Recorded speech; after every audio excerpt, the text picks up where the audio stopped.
Into this video. So today we've come to a job where what's happened is the fridge is caught on fire, and the amount of soot and all of that in the roof. So we're literally going to be cleaning this whole shed, but the first thing that we need to do is remove all the contents of the shed and then start cleaning. So part of the contents is we're putting it there.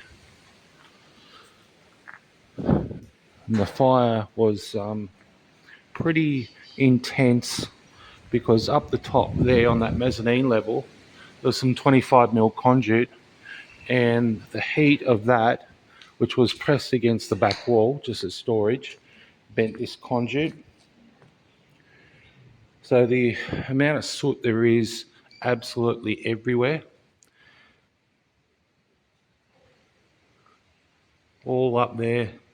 Removed all the stuff already. I've got a few more pieces to go. And what happened was there were 3 fridges plugged into a power board running off an extension cord, and one of them caught on fire. So that's the aftermath of the fire. And then if we have a look up the top there, the heat was so intense that it started to melt the sheeting. And you can see how damaged these top hats are as well. So we're going to be replacing these top hats as well, and also these 2 6-metre sheets, possibly the third one there, because that's a bit damaged there.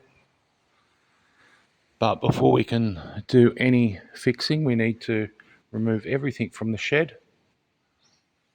And after we do that, we're going to have to disconnect power. So this one does have a solar system on the top. It's not feeding back onto the grid. So we'll have to isolate the power from the house. There's a main feed coming over for the house. We'll go and have a look at that in a minute. So we just removed all the stuff here. This was completely full. It's got soot everywhere. So now we're just sweeping up the remaining bit here.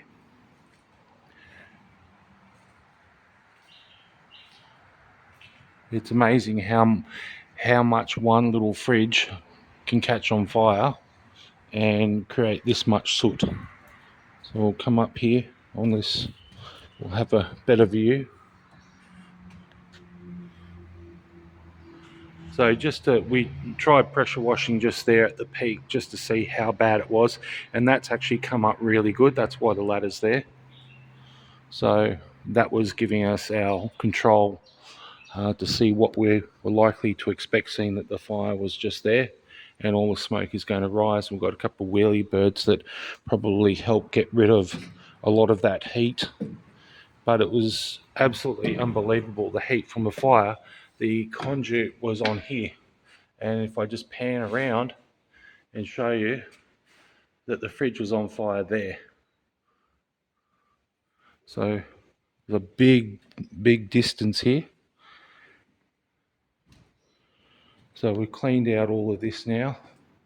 Just got a few more things to remove.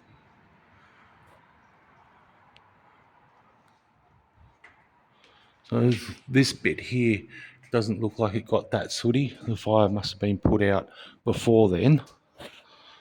But we've got power running through here.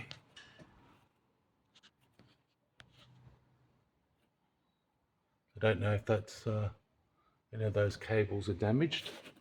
But the truth of the matter is that this shed needs to be rewired now. You can probably get away with it by changing some of the circuit breakers out to RCBOs, but I've spoken to the owner and he's just said rewire everything, and also that gives him an opportunity to put power points and light switches and LED downlights instead of these. We'll hang those off some chain,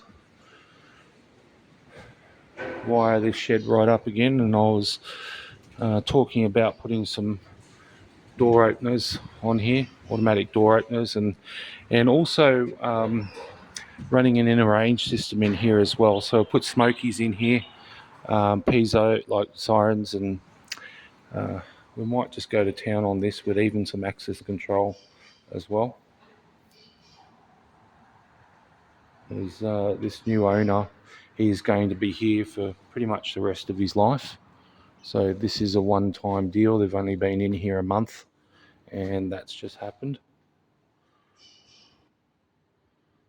So a lot of damage, a lot of soot on the lights here. It really is. It's a very nice shed.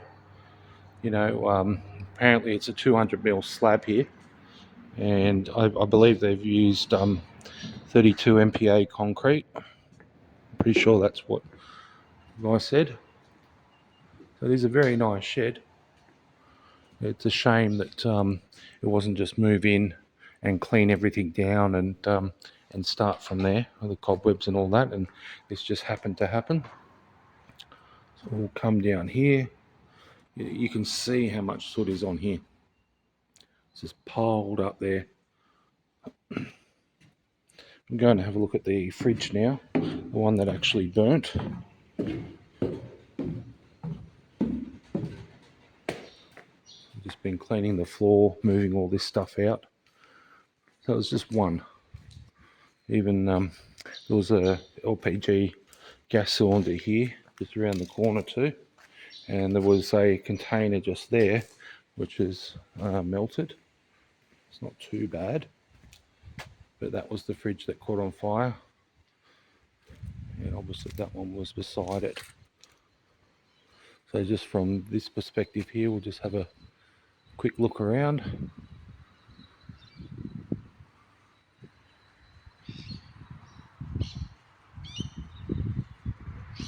So estimated time before this is finished, about 2 weeks.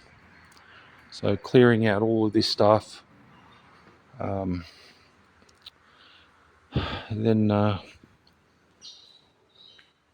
basically cleaning everything. So we've got a special concoction of chemicals that is going to be used, and you can see up there that it has worked really well on that. So the owner is happy with that outcome, seeing that that would have been at the gable end more intense on the soot.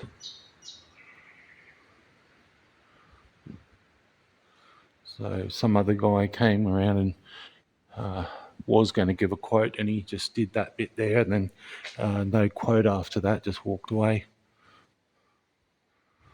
So we're putting all the tools in that cool room just there. And even under the mezzanine level here, the amount of soot that has somehow got into this section here is a lot, and this has been somewhat cleaned. It's just gone everywhere, and even on this back shelf right here, it's caked on, absolutely caked on. Amazing.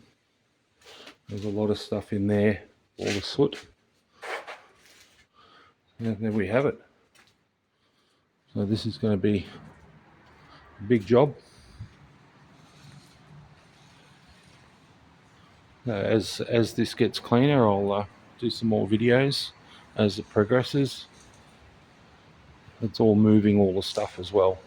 You know, that's half the battle of not even being able to get in and get to work without having to have all this stuff removed. Yeah, we're going to have to probably take this paneling off as well. And one of these lights was put in just recently, and obviously the soot in that now just will trip the RCD.